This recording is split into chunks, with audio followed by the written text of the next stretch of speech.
One bite of her red velvet cake brought a ruthless man to his knees, and by morning he'd found her, touched her trembling hand and vowed, "You belong to me now." Before we dive deeper into this story, make sure to subscribe. New stories unfold here every day, and trust me, you won't want to miss a single one. And don't forget to comment which state you're watching from. I love seeing where everyone's tuning in. The story opens in the golden haze of downtown New York's most exclusive restaurant, where Gracelyn Bennett is wiping down marble counters long after the last guest should have left. The head pastry chef has abandoned the kitchen in a fury, leaving chaos in his wake. A man enters the dining room. Butler Castillo, elegantly lethal in a tailored suit, tattoos crawling up his neck like promises of violence. His order arrives. Dessert. A simple request that makes the entire staff hold their breath. Gracelyn steps forward when no one else will. She bakes her late mother's red velvet cake, layers of memory folded into cream, rose essence kissed into frosting, every movement an act of quiet rebellion against fear. When Butler takes his first bite, his hand freezes mid-air. His expression cracks. Something buried deep beneath years of blood and power surges to the surface. Grief, longing, recognition. He turns sharply to his bodyguard. Who made this? Minutes later, Gracelyn stands in the kitchen doorway, flour dusting her trembling fingers, facing the most dangerous man in the city. "I did," she whispers. His eyes lock onto hers, not with hunger, but with something far more consuming. He slides a black card across the steel counter, his voice dropping to a deadly calm. "Tomorrow, 10 a.m. Castillo Estate. Bring everything you used to make this." When she hesitates, his jaw tightens. That wasn't a request. He leaves without another word, but the air he's displaced still hums with threat and promise. And Gracelyn realizes, standing alone in the empty kitchen with his card burning in her palm, that she's just stepped into a world that won't let her go. Because Butler Castillo doesn't just want her cake.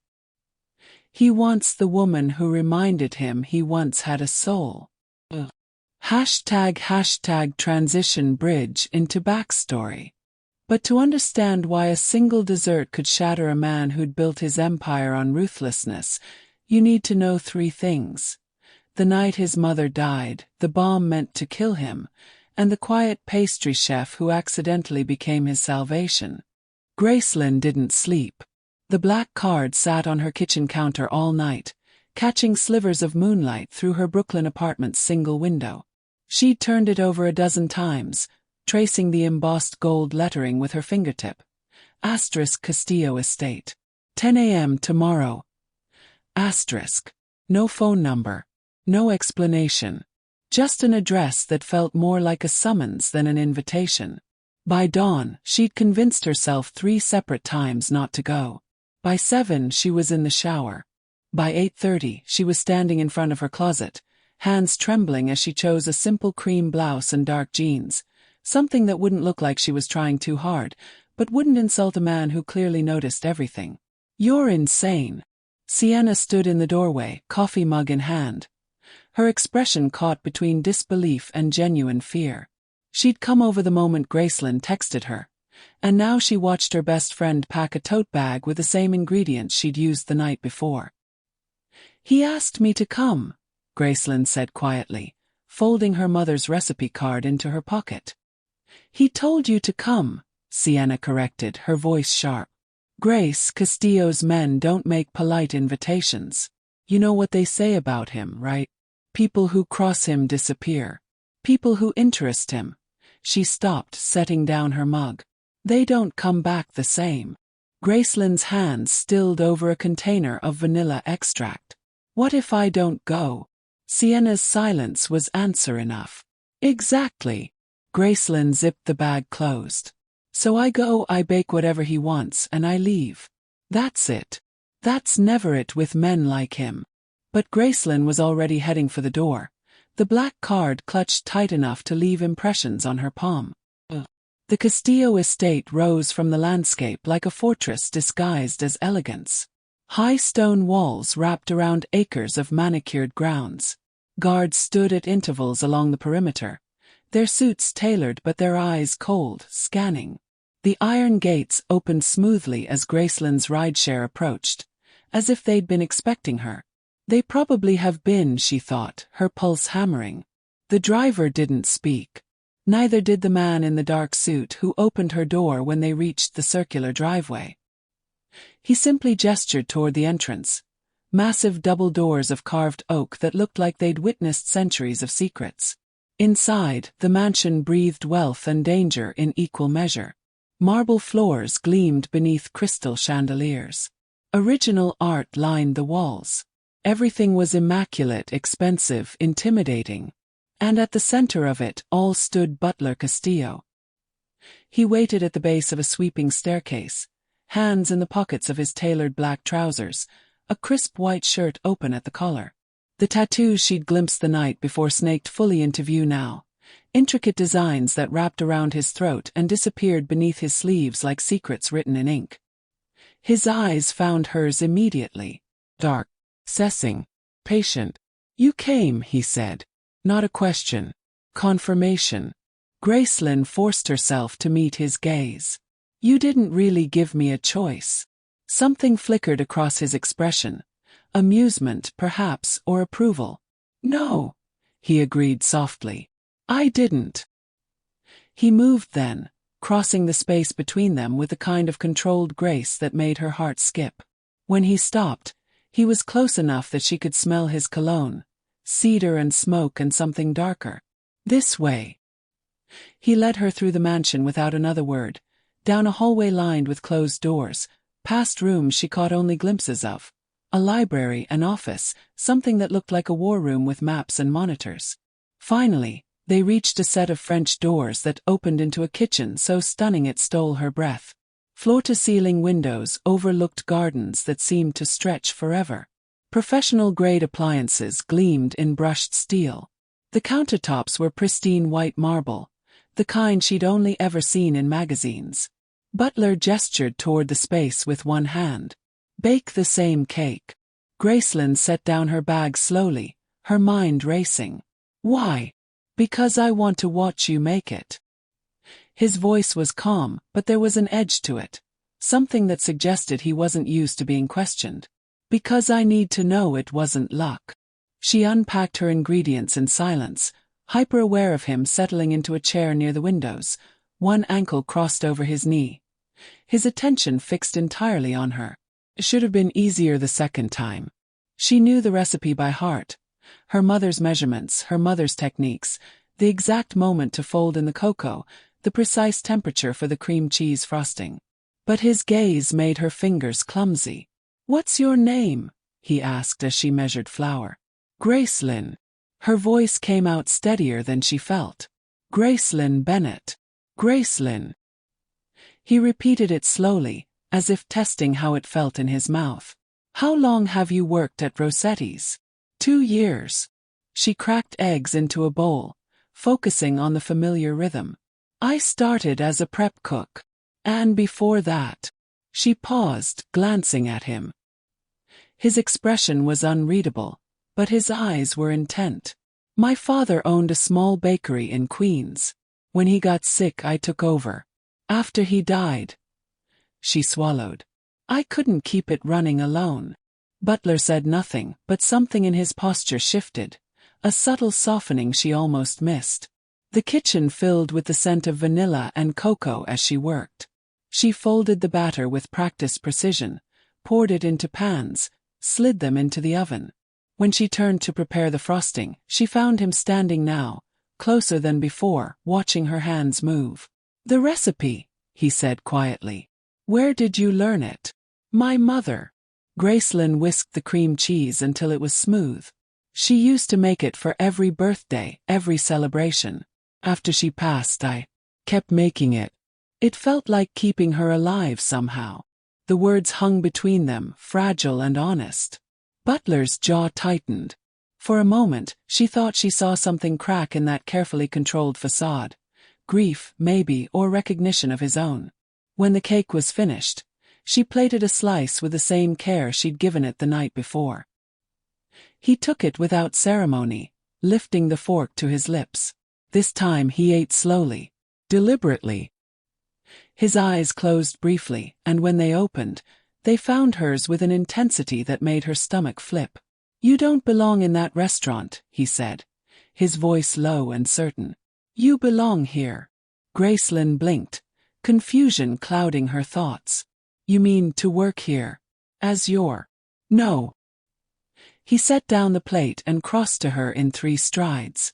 When he stopped, he was close enough that she had to tilt her head back to hold his gaze. His hand lifted, and for a breathless moment, she thought he might touch her face. Instead, he braced it on the counter beside her, caging her in. "You belong to me, Gracelyn." The words were soft, final, a vow wrapped in velvet threat. Her breath caught. "I don't understand." His lips curved into something that wasn't quite a smile. "You will." And as he stepped back, leaving her trembling against the marble counter, Gracelyn realized with cold certainty that Sienna had been right. She wasn't leaving this place the same person who'd entered it. 3 days passed before Gracelyn fully understood the gilded cage she'd stepped into. On the surface, her role seemed simple enough. Personal pastry chef to Butler Castillo. She had her own suite in the East Wing, larger than her entire Brooklyn apartment, with a 4-poster bed and windows overlooking rose gardens that bloomed in defiance of the autumn chill. Her mornings began in that stunning kitchen, baking whatever Butler requested. Croissants, tiramisu, the red velvet cake, always the red velvet cake.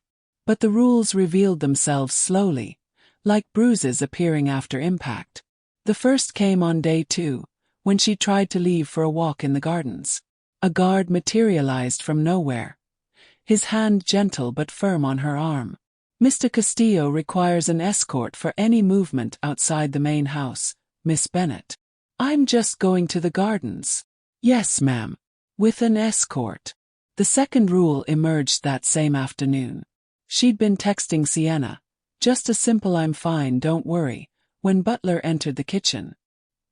His eyes had flickered to her phone, and though he'd said nothing, a man appeared an hour later to upgrade her device to one of Castillo's secure phones. "For your safety," he'd explained in that too calm voice that made safety sound like surveillance. The third rule she discovered by accident. She'd finished a batch of lemon tarts for what Butler had mentioned was a business dinner. As she'd reached to taste one, checking the balance of sweet and tart, his hand had closed around her wrist. "I taste first." He'd appeared so quietly she hadn't heard him enter. Now he stood close enough that she could see the fine scar along his jawline, could smell cedar and danger radiating from his skin. "Always," he'd added, releasing her wrist to lift the tart himself. Only after he'd taken a bite, his eyes never leaving hers, did he nod permission. That night, lying awake in her too large bed, Gracelyn had finally understood. The tasting wasn't about quality control. It was about poison. By the 4th day, she'd started to notice other things. The way conversations stopped when she entered rooms. The armed men who moved through the mansion like shadows in expensive suits. The meetings Butler held in his study. The door always closed, but voices sometimes rising, sometimes falling into silences more threatening than shouts. He never explained. Never apologized for the world she'd stumbled into. But there was a strange gentleness in how he treated her. He remembered how she took her coffee. Black, no sugar. He'd had a radio installed in the kitchen because he'd noticed her humming while she worked. When she'd mentioned missing her father's old cookbook, it had appeared on her nightstand the next morning, though she'd never told him the title. The contradiction terrified her more than simple cruelty would have. On the 5th evening, everything shifted.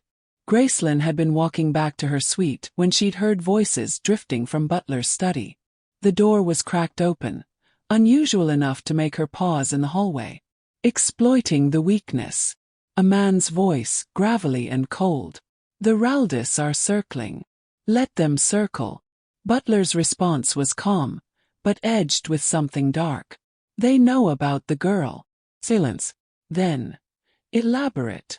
They're calling her your Achilles heel. Word on the street is you've gone soft, keeping some baker locked up here like a goddamn princess.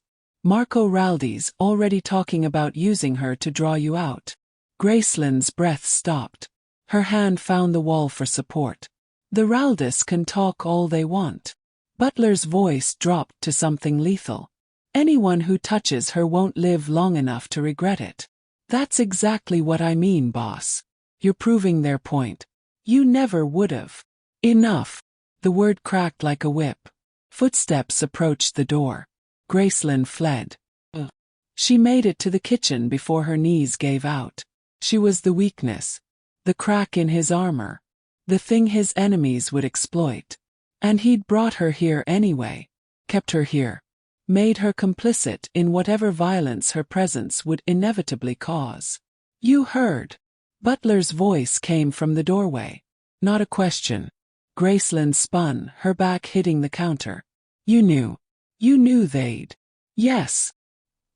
He crossed to her with that predatory grace, stopping just close enough to make her pulse stutter. I knew. Then why? Her voice cracked. Why bring me here? Why keep me here if it makes you weak? His hand lifted, and this time he did touch her face, fingers tracing her jaw with a gentleness that belied every dangerous thing about him. Is that what you think you are? She couldn't breathe. Couldn't think past the warmth of his touch, the intensity in his dark eyes. Gracelyn. Her name was a prayer and a possession.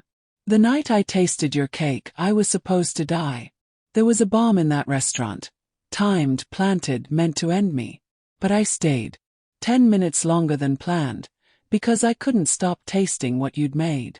His thumb brushed her cheekbone. You saved my life without knowing it. You reminded me I had something worth living for beyond power and blood. That doesn't make me. You're not a weakness. His voice turned fierce. You're the only thing that makes me feel alive again. The only thing in 20 years that's made me remember what it was like before.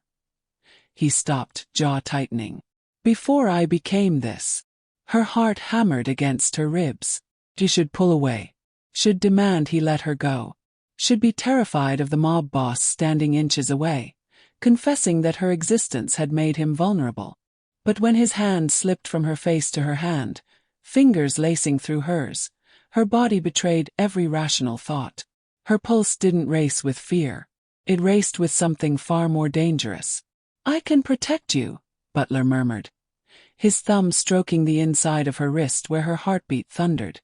From the Raldis, from anyone who'd try to use you. But I need you to trust me. Trust you. She forced herself to meet his eyes. You've made me a prisoner. I've made you safe. Those aren't the same thing. His lips curved slightly, the first genuine smile she'd seen from him. No, they're not. He lifted her hand, pressing it flat against his chest, over his heart. But I'm trying to learn the difference. You make me want to.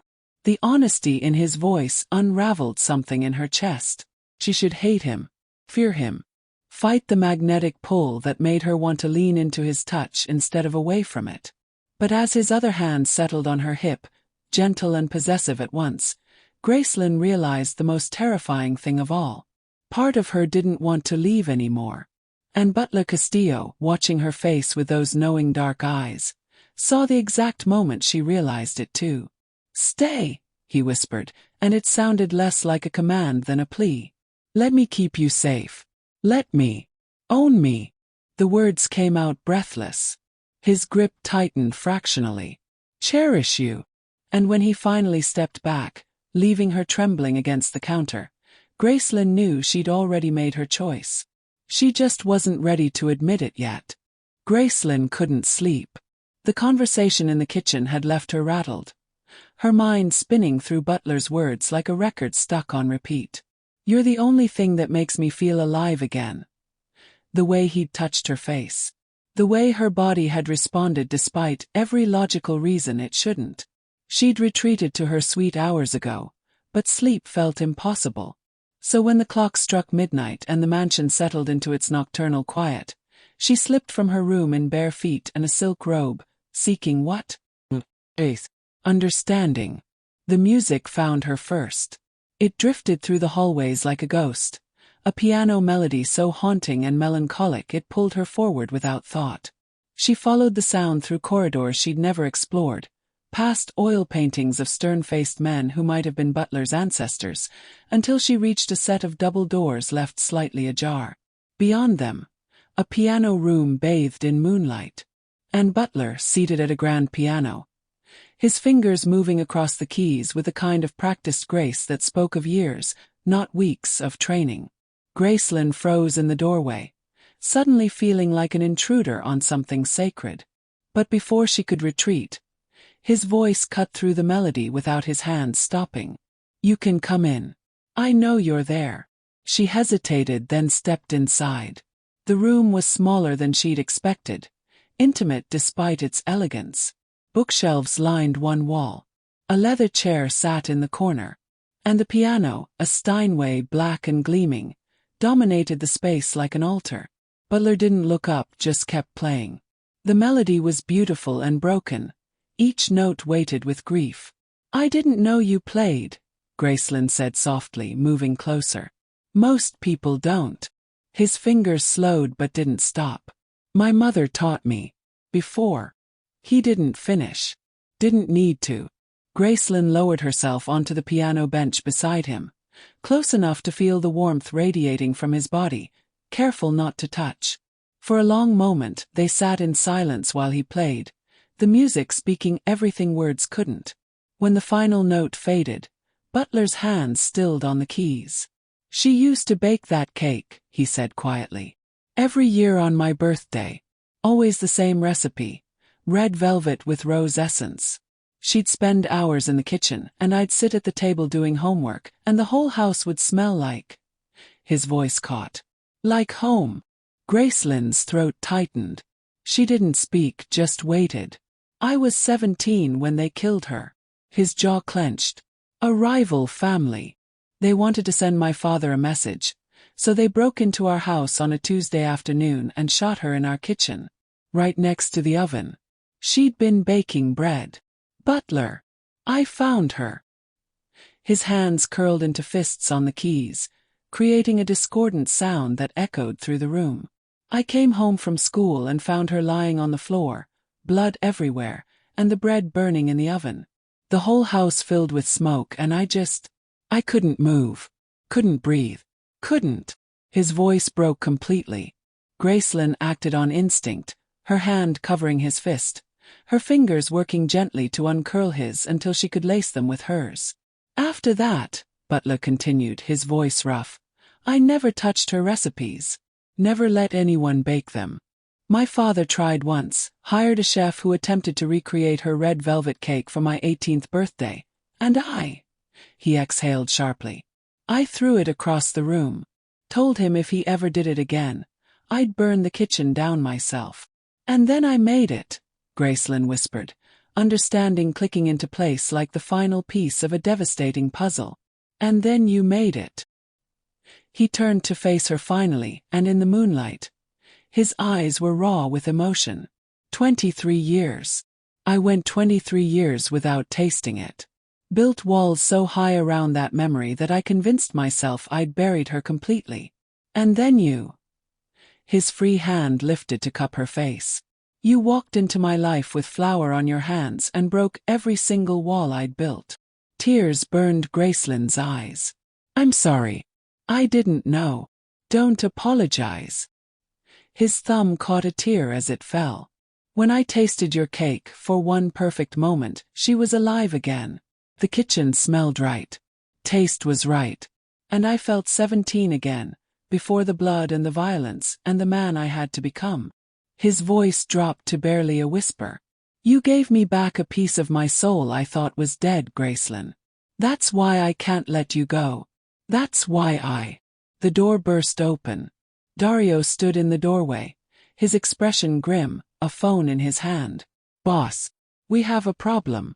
Butler's entire demeanor shifted in an instant, the vulnerable man disappearing beneath the mob boss like a mask snapping into place. But his hand stayed in Graceland's, protective and possessive. "Talk." The Raldis found her address. Brooklyn apartment, 4th floor. "They've got surveillance photos from this week." Dario's eyes flicked to Graceland with something like apology. "They know she lived alone. Know her routine. They're sweeping the building now," Butler finished, his voice gone cold and lethal. "Looking for leverage." "Sienna," Graceland gasped, jerking to her feet.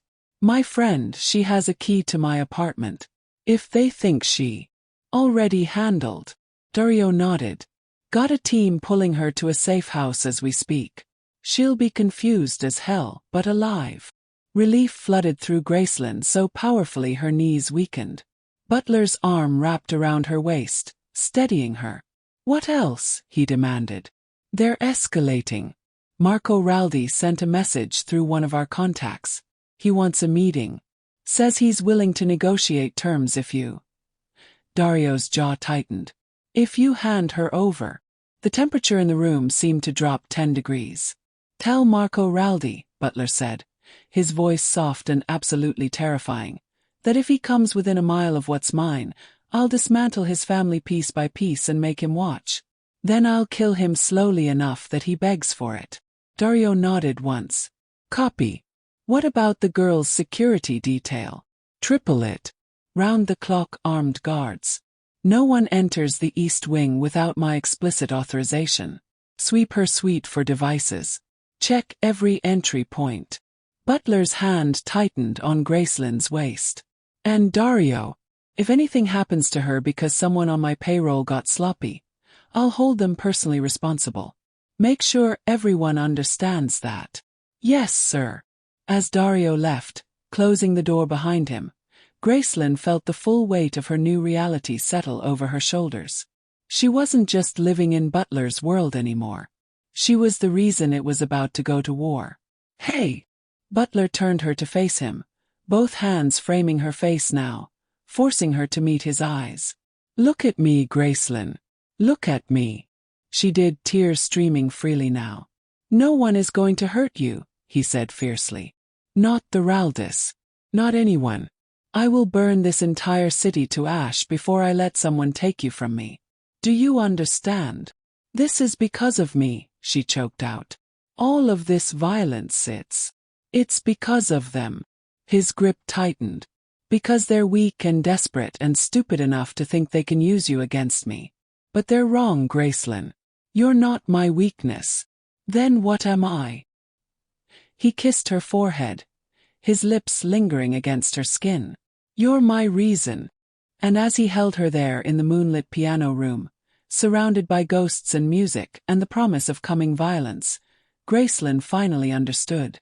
She'd stopped being a pastry chef the moment she'd baked that cake. Now she was something far more dangerous. The woman who'd made a Butler had been right about one thing. The Raldis were desperate. It happened 3 days later, on what should have been an ordinary morning. Graceland had asked, nearly begged, to go to the market herself. She'd been cooped up in the estate for over a week, baking in that beautiful kitchen that was starting to feel less like a dream and more like a luxurious cell. She needed normalcy, fresh air. The simple act of choosing her own ingredients instead of having them delivered by silent staff members. Butler had resisted. Of course he had. But something in her voice, or maybe the shadows under her eyes, had made him relent. "Fine. But you take 3 guards. You don't leave their sight. And you're back within the hour."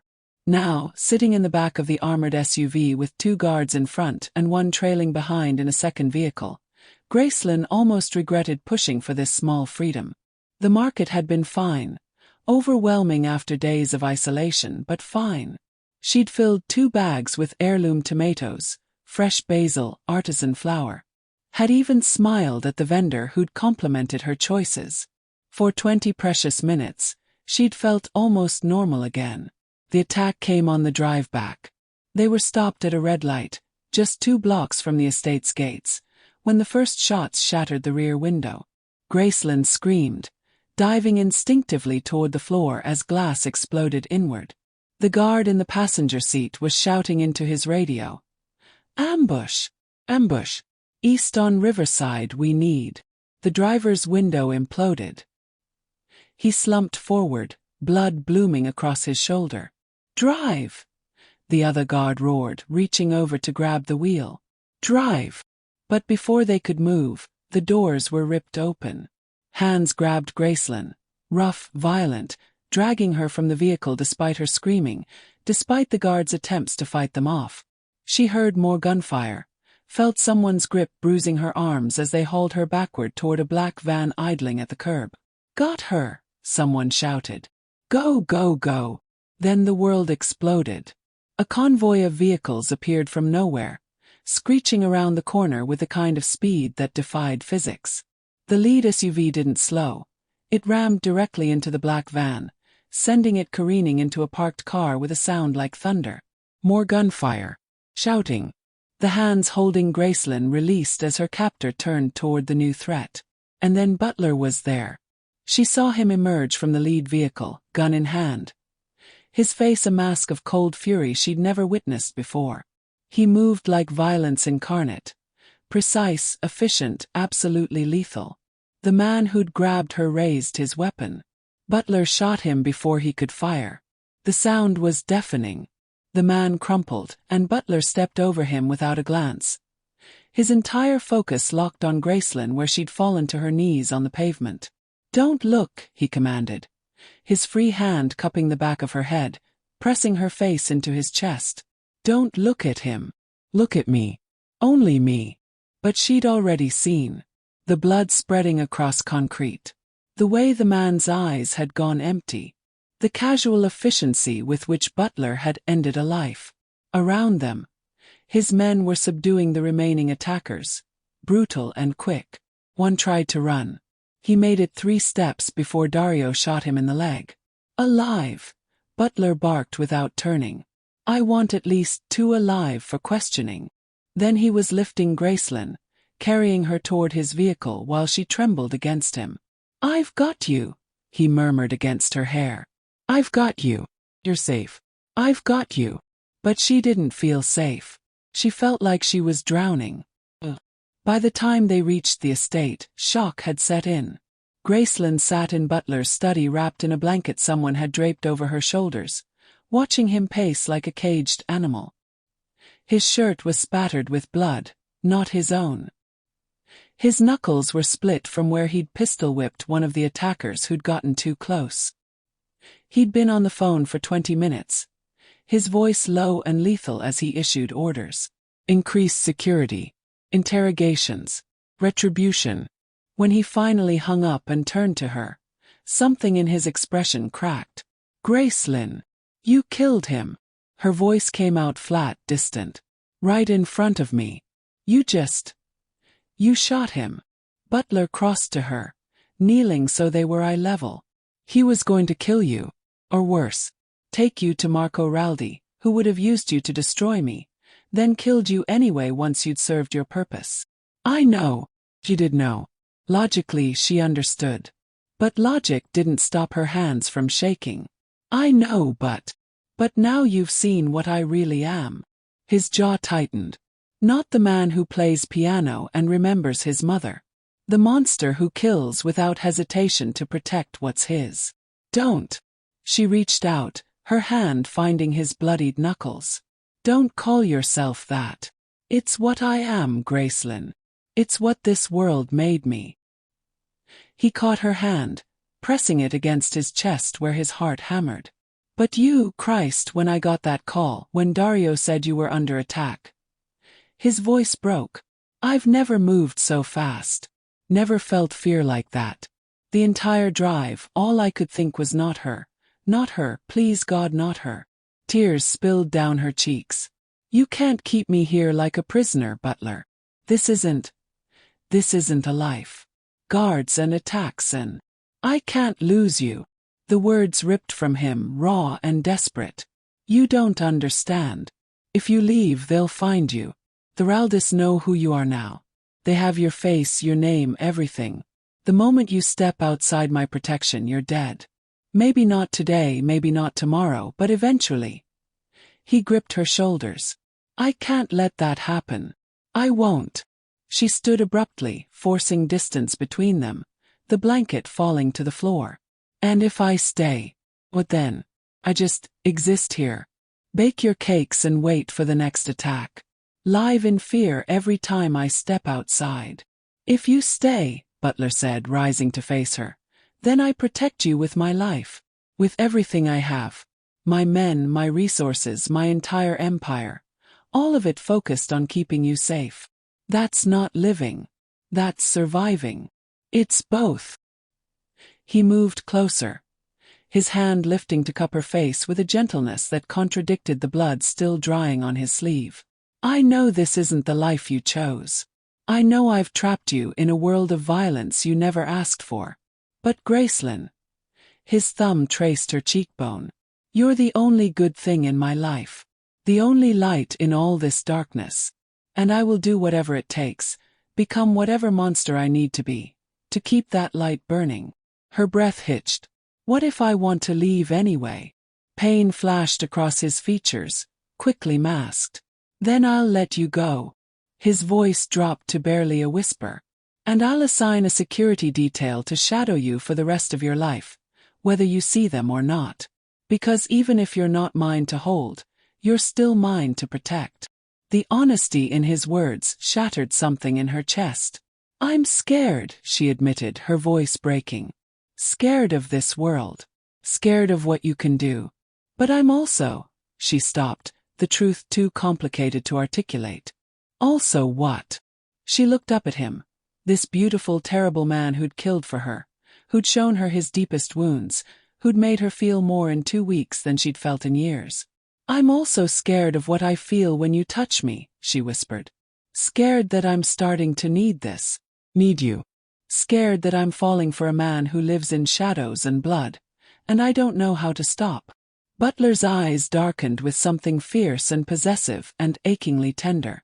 Then don't stop, he murmured, pulling her close until their foreheads touched. Fall, Gracelyn. I'll catch you. I swear to God I'll catch you. And as his lips found hers for the first time, gentle despite the violence still humming through his veins, Gracelyn realized she'd already fallen. She just hadn't hit the ground yet. The kiss had changed everything. And that terrified Gracelyn more than the gunfire, more than the blood, more than the gilded cage she'd been living in for 2 weeks. Because she'd kissed him back. For 3 days after the attack, she'd tried to convince herself it was shock. Adrenaline. The psychological phenomenon where hostages develop feelings for their captors. She'd read about it once. Stockholm Syndrome. That's all this was. Had to be. But then Butler would enter the kitchen while she worked, and her heart would stutter. He'd stand too close while she measured ingredients, and her skin would flush. He'd taste her desserts with that slow, deliberate focus, and she'd forget how to breathe. She was falling. Fast and reckless and completely out of control. And the only way to survive the impact was to run before she hit the ground. So she planned. It started small. A note tucked into her apron pocket with the guard rotation schedule she'd memorized. A hand-drawn map of the estate's grounds, sketched from memory during sleepless nights. The location of the service entrance she'd glimpsed while being escorted to the gardens.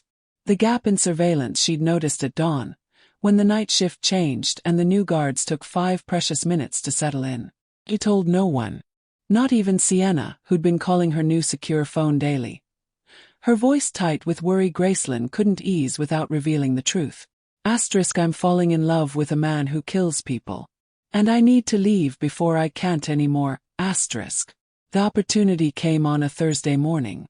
Butler had left before dawn for a meeting in the city. Something about the Raldi interrogations. His voice hard when he'd stopped by her suite to tell her he'd be gone most of the day. He'd kissed her forehead, his lips lingering like a promise. Stay inside. Don't test the new security measures. Please, Gracelyn.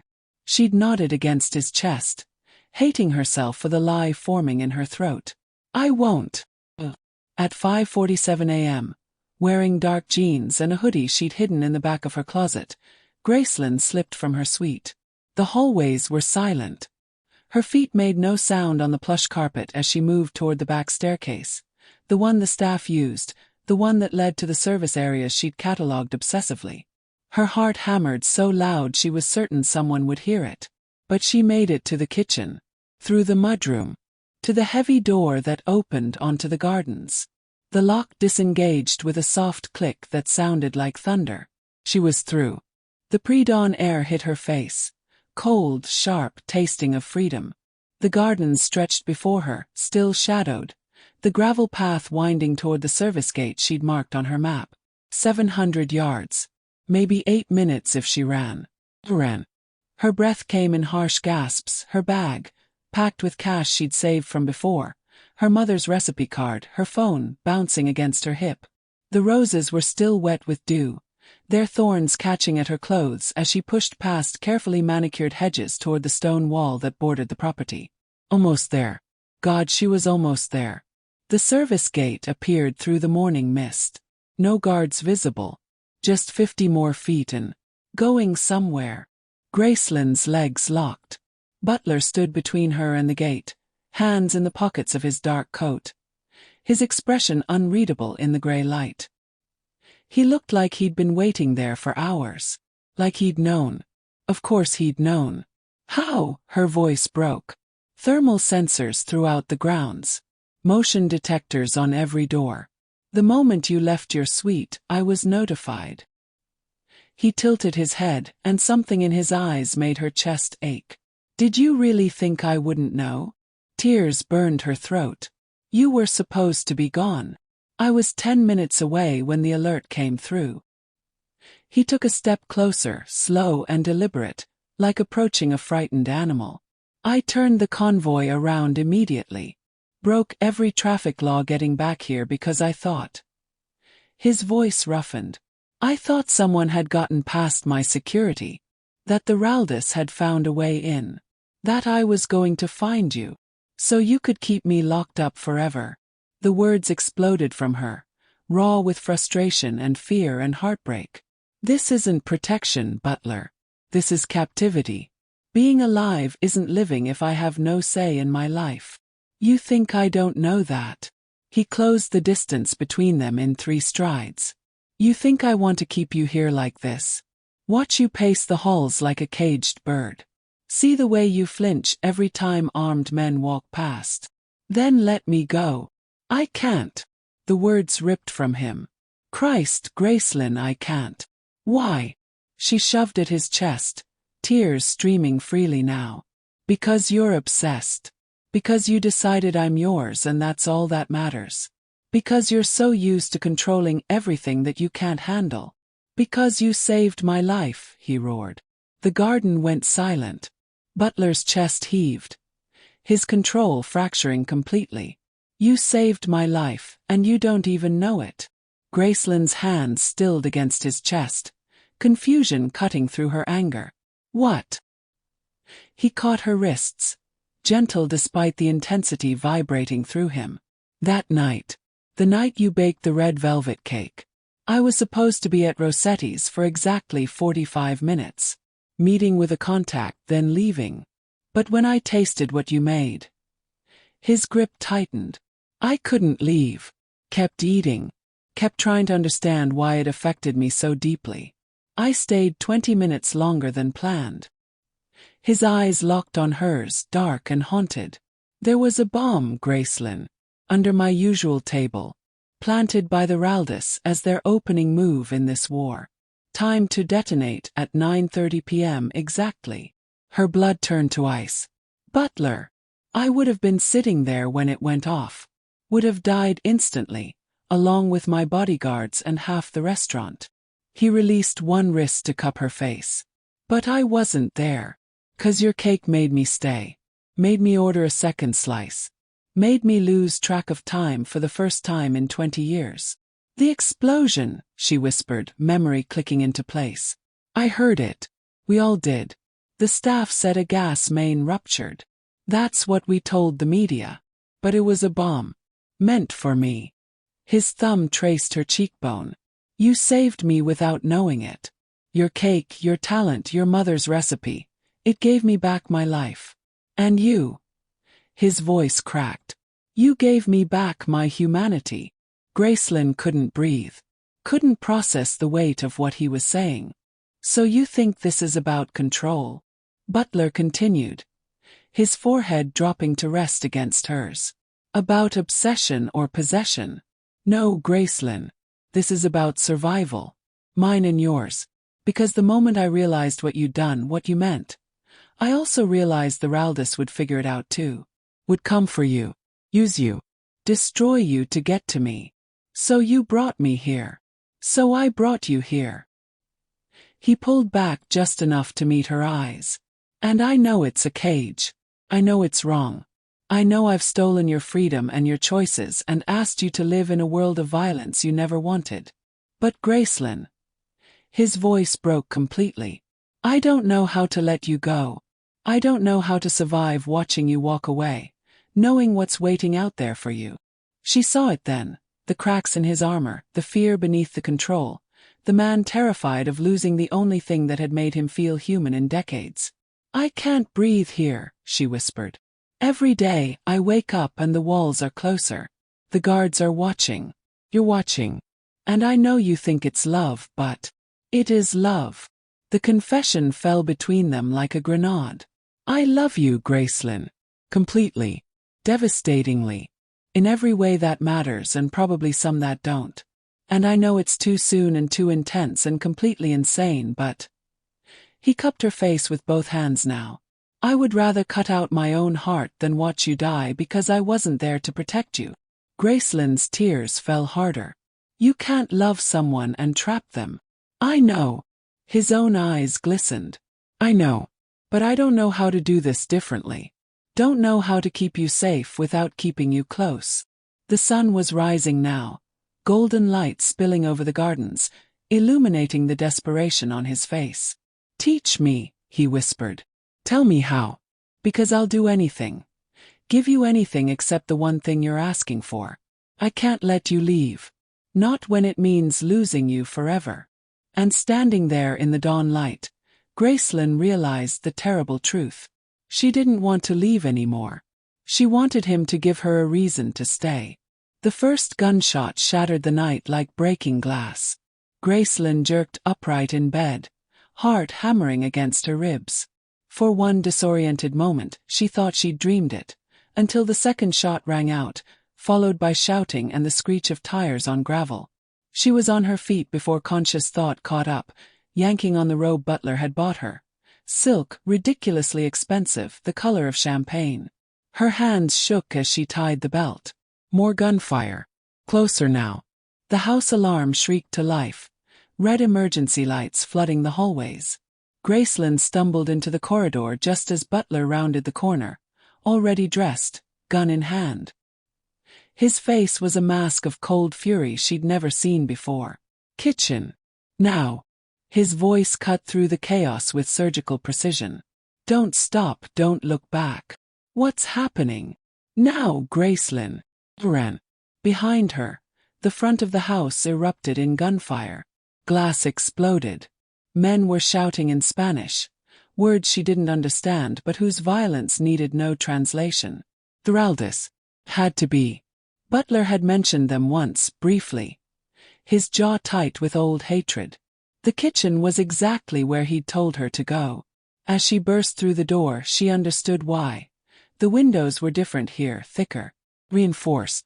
Butler had fortified this room, she realized with a chill. He'd planned for this. This place where she'd first baked for him. Where she'd discovered he took his coffee black with one sugar. Where he'd kissed flour from her cheek and looked at her like she was the only thing in his world worth protecting. Now it might become her tomb. Gracelyn pressed herself against the island, breathing hard. More gunfire. Closer. An explosion shook the house, and she bit back a scream. The copper pots hanging above the stove rattled like wind chimes in a storm. The kitchen door slammed open. Butler backed through it, gun raised, firing twice into the hallway before kicking the door shut. Blood streaked his collar. Not his own, she thought, hoped. Please God, let it not be his. Stay down. He moved to the window, checked the grounds. His movements were fluid, controlled. A man who'd done this before. They've got the perimeter. At least 15 men. Your security. Fighting. Outgunned. He reloaded with practiced efficiency. The click of the magazine sliding home somehow worse than the gunfire. Reinforcements are coming, but we need to hold until. The reinforced window cracked. Not shattered. These weren't ordinary windows. But a spider web of fractures bloomed across the glass where a bullet had struck. Then another. Another. Get behind the island. Butler barked. Gracelyn dove as the window finally gave way, exploding inward in a rain of safety glass that scattered across the floor like diamonds. She landed hard, her palms stinging, her breath coming in terrified gasps. Butler was already moving, returning fire through the shattered window. His body between her and the opening. 3 shots. 4. 5. Someone cried out in the darkness beyond. Then Butler grunted, stumbled. No. The word tore from her throat. He caught himself on the counter, left hand pressed to his side. Blood seeped between his fingers, dark and terrible against his white shirt. In the red emergency lighting it looked black. It's fine, he said through gritted teeth. Just. More gunfire punched through the kitchen door. Butler shoved her flat against the floor. His body covering hers as wood splintered above them. She could feel his heartbeat, too fast, could smell copper and gunpowder and his cologne, that expensive scent she'd grown to associate with safety, with home. The panic room, she gasped against the tile. You have one, don't you? We can. Other side of the house. We'd never make it. He leaned against the island, breathing hard. His face had gone pale, a sheen of sweat on his forehead. We hold here. Outside, sirens wailed in the distance. Police. Or his men. Someone was coming. They just had to survive until then. Butler fired twice more through the window, covering someone's approach. His hands were steady even as blood dripped from his side, pattering onto the floor like rain. Then his aim wavered. His gun clattered from his hand. Butler! Gracelyn caught him as he slid down. His weight heavy against her. The wound in his side was worse than she'd thought, blood soaking through his shirt, pooling on the pristine tile floor where she'd once spilled flour and laughed at his mock outrage. Oh God, oh God! Kitchen towels, he managed, his voice thin. Pressure. You need to. Her hands were shaking so badly she could barely grab the towels from the drawer. The same drawer where she kept her favorite wooden spoon. Where everything had been normal just hours ago. She pressed the towels to his side, and he hissed in pain, his jaw clenching. Harder, he gritted out. Have to slow the bleeding. She pressed harder, and his blood soaked through the fabric immediately, hot and slick against her palms. Tears burned her eyes, blurred her vision. You're not dying, she said fiercely. Do you hear me? You're not dying. He smiled just a little. Even now. Even bleeding out on his kitchen floor. He was trying to comfort her. Bossy, he murmured, his voice growing softer. More gunfire but distant now. The sirens were louder. Closer. Hold on, she thought desperately. Just hold on. Butler's hand found hers, slippery with blood. His grip was weakening, his fingers cold. Gracelyn. His voice had gone soft, fading. Like he was already somewhere else, somewhere she couldn't follow. If I don't. No. She pressed harder on the wound, desperate, her whole body shaking. Don't you dare. Don't you dare. Listen. Each word cost him. She could see it in the tightness around his eyes, the gray creeping into his lips, the way his chest struggled for each breath. If I die tonight. Promise me you'll keep baking. A sob tore from her chest. Butler, please. Promise me you'll live. Really live. Not just survive. His thumb traced her knuckles with the last of his strength, leaving a streak of red across her skin. You're so much more than what they made you. Promise me you'll remember that. Her tears fell onto their joined hands, cutting tracks through the blood, mixing salt with copper. You're not dying, she whispered again, the words fierce and broken all at once. Not tonight. Not any night. You don't get to kiss me senseless and then leave me alone in this world. Do you understand? I won't allow it. He laughed. Barely more than a breath, more air than sound. Won't allow it. No. She leaned close, touching her forehead to his, feeling his breath ghost across her lips. So you hold on. You hold on and you live because I need you. I need you and we're not done yet. We haven't even. Her voice broke. We're not done. The sirens screamed to a halt outside. Doors slammed. Shouting, English this time, sharp commands and responses. Hold on, she begged again, her lips against his temple. Please, butler. Please hold on for me. His eyes were starting to close, his lashes dark against his too pale cheeks. Butler. The kitchen door crashed open. Men in tactical gear flooded in. His men, she realized distantly. Someone was calling for a medic, someone else securing the room, voices overlapping in urgent chaos. But all she could see was Butler's face, pale as death in the emergency lighting, and the blood. So much blood, staining her hands, soaking into her silk robe, spreading across the floor where they'd once danced while cookies baked in the oven. Ma'am, we need to. Don't touch him. She didn't recognize her own voice, raw and feral. Get a medic. Get a medic now. He's coming, ma'am. We need you to maintain pressure. I am maintaining pressure. Butler's hand went slack in hers. And Gracelyn discovered that the human heart could break and still keep beating. The city had changed in ways Gracelyn couldn't have predicted. 3 weeks after the dust settled, she'd watched from the estate's tall windows as the Castillo name slowly transformed in the public eye. No longer whispered with fear in dark corners, but spoken with a careful respect, the kind reserved for those who'd proven they could be ruthless and righteous in equal measure. Butler had dismantled his father's empire with surgical precision, keeping only what served legitimate purposes, exposing what didn't. The headlines had been relentless for days, then gradually faded into the background noise of a city that always had new scandals to devour. Now, standing in her guest room with her small suitcase on the bed, Gracelyn folded the last of her clothes with hands that had finally stopped shaking. Her recipe book, the one she'd clutched like a lifeline through everything, sat on top, its worn cover familiar as her own heartbeat. She'd made her decision last night. It was time to leave. The estate felt different in the morning light. Quieter somehow. The oppressive weight that had pressed against her chest those first few days had lifted, replaced by something she couldn't quite name. Not quite safety. Not quite home. But something dangerously close to both. Her footsteps echoed through the hallway as she made her way downstairs, suitcase in hand. She'd intended to slip out quietly, maybe leave a note. But her feet carried her to the kitchen instead, the place where this had all begun, where she'd baked bread with trembling hands and tried to pretend she wasn't terrified. The kitchen was empty except for him. Butler stood at the counter, dressed casually in dark slacks and a white shirt, sleeves rolled to his elbows. He looked up when she entered, his gray eyes finding hers with that unnerving intensity she'd never quite gotten used to. "You're up early," she said, setting her suitcase by the door. "So are you." He reached for something beside him, a long, slim box wrapped in black paper. "I have something for you."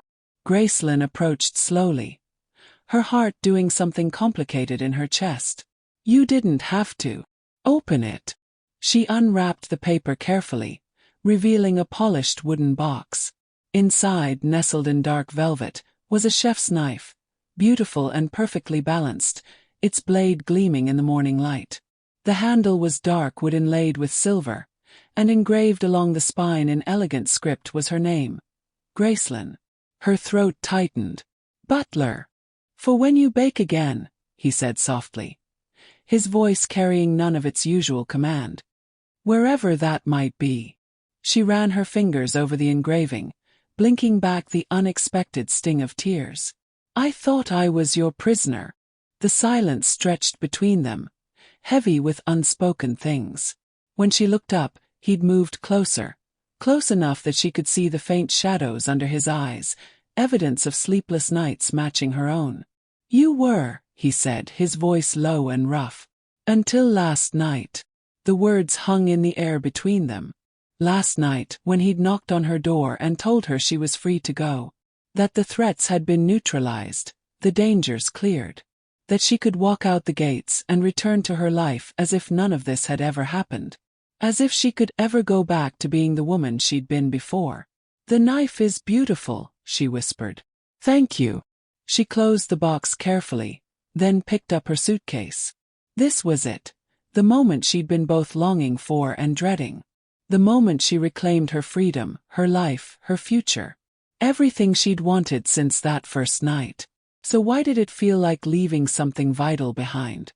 "Goodbye, Butler," she said, starting toward the door. She'd made it 3 steps when his hand caught her wrist. Not roughly, not like before, but with a gentleness that stopped her more effectively than force ever could. "Gracelyn." Her name on his lips felt like a question and an answer all at once. She turned, finding him closer than expected. His gray eyes searching her face as if memorizing every detail. "You may go where you want," he murmured, his thumb brushing across her pulse point. Surely he could feel how it raced. "Do what you want. Bake, travel, live your life." He paused, something dark and possessive flickering in his gaze. "But don't forget, you're mine now." The words should have angered her. Should have made her yank her hand away and storm out with her head held high. She'd fought too hard for her freedom to let anyone claim ownership of her, even in words. But the declaration didn't sound like ownership. Sounded like a promise, like a vow, like the kind of truth that couldn't be taken back even if either of them wanted to. "Yours," she repeated, testing the word on her tongue. His jaw tightened. "Mine." She should tell him that no one owned her, that she belonged only to herself. She should remind him of everything she'd endured, every moment of fear and uncertainty. She should walk out that door and never look back. Instead, she squeezed his hand once, brief acknowledging, then gently pulled free and walked toward the door. This time he let her go. The gate stood open, just as he'd promised. No guards, no obstacles, nothing to stop her from walking out into the morning sunlight and disappearing into the city that had always been her home. Gracelyn paused at the threshold, suitcase in one hand, the box with her knife clutched against her chest. She didn't look back at the estate, didn't search the windows for his silhouette watching her leave. She stepped forward into freedom. And with every step, even as the gates grew smaller behind her, even as the city noise rose to greet her, even as her future opened up before her like a blank page waiting to be written, even freedom felt like his name. Thank you for staying with me till the very end of this story. Every view, every comment, every moment you spend here keeps these stories alive. If you felt this one, make sure to subscribe, and let me know you watched to the end. Dawn broke soft and golden over the Castillo estate, painting the shattered windows with forgiving light. Gracelyn hadn't slept. She sat in the chair beside Butler's bed, her silk robe, still stained with his blood, wrapped tight around her shoulders. The villa's master bedroom had been converted into a makeshift medical suite. For stand. Monitors beeping steadily. The sharp smell of antiseptic trying and failing to mask the lingering scent of gunpowder. Butler lay still against the pillows, his chest rising and falling in the rhythm she'd been counting for hours. Still alive. The bullet had missed anything vital by centimeters. That's what the doctor had said. Butler's personal physician, flown in from God knows where in the middle of the night. Centimeters between life and death. Between her sitting here watching him breathe and planning his funeral. Her hands were clean now. Someone, she couldn't remember who, had made her wash them. But she could still feel his blood, hot and slick between her fingers. Could still hear the wet sound of her pressing towels to his side while he bled out on the kitchen floor. "You're staring." His voice was rough, barely more than a rasp, but it punched the air from her lungs. "You're awake." She was on her feet before she realized she'd moved, leaning over him. Don't try to sit up. The doctor said. I know what the doctor said. But he stayed still, watching her with those dark eyes that seemed to see too much. How long? 8 hours since surgery. 17 since. She couldn't finish. Since you almost died. Since I held you and begged you not to leave me. The Raldis. Dead or arrested. Your men. She swallowed hard. You lost 3. Marco is in surgery. Stable. Butler closed his eyes. Grief flickered across his face, quickly buried. He was so good at that. Burying things. You should rest, Gracelyn said softly. I can. Stay. His hand moved on the blanket, reaching. Please. She took his hand, the one without the 4, and sat back down. His fingers were warm. Alive. They sat in silence as the sun climbed higher, turning the sky from pink to blue. The city beyond the estate walls was waking up. Traffic. Sirens. Life continuing like nothing had happened. Like she hadn't almost lost everything that mattered. By the 3rd day, Butler was sitting up. By the 5th, he was arguing with his doctor about bed rest. You were shot, Gracelyn said, hands on her hips as she stood in the doorway with his lunch tray. Chicken soup, from scratch because the canned stuff was an insult. You don't get to play martyr and pretend you're fine. I am fine. You're pale as a ghost and you winced when you reached for your water glass. His mouth twitched. Bossy. Someone has to be, since you clearly have no sense of self-preservation. She set the tray on his lap, then reached for his bandages. Let me see. Gracelyn. Let me see. He sighed but lifted his shirt. She'd done this every morning and evening since he'd woken, changing his bandages, checking for infection. The wound was healing cleanly, angry red fading to pink. But every time she saw it, she remembered. The kitchen. The blood. His hand going slack in hers. Hey! His fingers caught her chin, tilting her face up. I'm here. I'm okay. You almost weren't. Her voice cracked despite her best efforts. Butler, you almost. But I didn't. His thumb traced her cheekbone. Because of you. You kept pressure on the wound. You kept me conscious. The doctor said if you'd panicked, if you'd let go for even a minute. She closed her eyes against the sting of tears. Don't. Gracelyn. He waited until she looked at him. Thank you. For saving my life. You took the bullet protecting me. I think that makes us even. Not even close. His hand dropped back to the bed, and for a moment he looked tired. Not physically. Something deeper. I've spent 15 years building an empire. 15 years taking bullets, figuratively and now literally, for territory and respect and power. But you. He shook his head. You barely know me and you stayed. You could have run when the shooting started. Should have. But you stayed. Where else would I go? The words came out softer than she intended. You're everything she didn't say. You're everything. His eyes darkened like he'd heard it anyway. She finished with his bandages in silence, then picked up the soup bowl. Before it gets cold. He obeyed, and she pretended not to notice how his hands shook slightly. How much effort it took for him to bring the spoon to his mouth. I'm thinking of getting out, he said suddenly. Gracelyn looked up from where she was straightening his medications. Out. The life. The mafia. He set down the spoon, his appetite apparently gone. I've been thinking about it for months. Since before you came here, if I'm honest. But that night, almost dying on the kitchen floor, it clarified things. Butler. I have a lieutenant. Dominic. Good man. Smart. Fair. He could run things. I'd still have influence, still be protected, but I could step back. Live a different life. He looked at her, then really looked at her. If I wanted to. Her heart was beating too fast. What kind of life? I don't know yet. A ghost of a smile. That's the terrifying part. I've been Antonio Castillo, Mafia Boss. For so long I'm not sure who I am without it. But then you walked into my kitchen, covered in flour, and I remembered. Remembered what? That I used to want things. Simple things. He reached for her hand. I thought power would fill the void. All those years after my father died, I thought if I could just be strong enough, ruthless enough, it would be enough. But it wasn't. It was just empty. And then you made me that cake. The lemon one with the lavender. And I tasted something I hadn't tasted in 15 years. What? Hope. His voice was rough. Joy. Things I thought I'd buried with my father. You reminded me I had a soul, Gracelyn. You reminded me I was still human. Tears burned her eyes.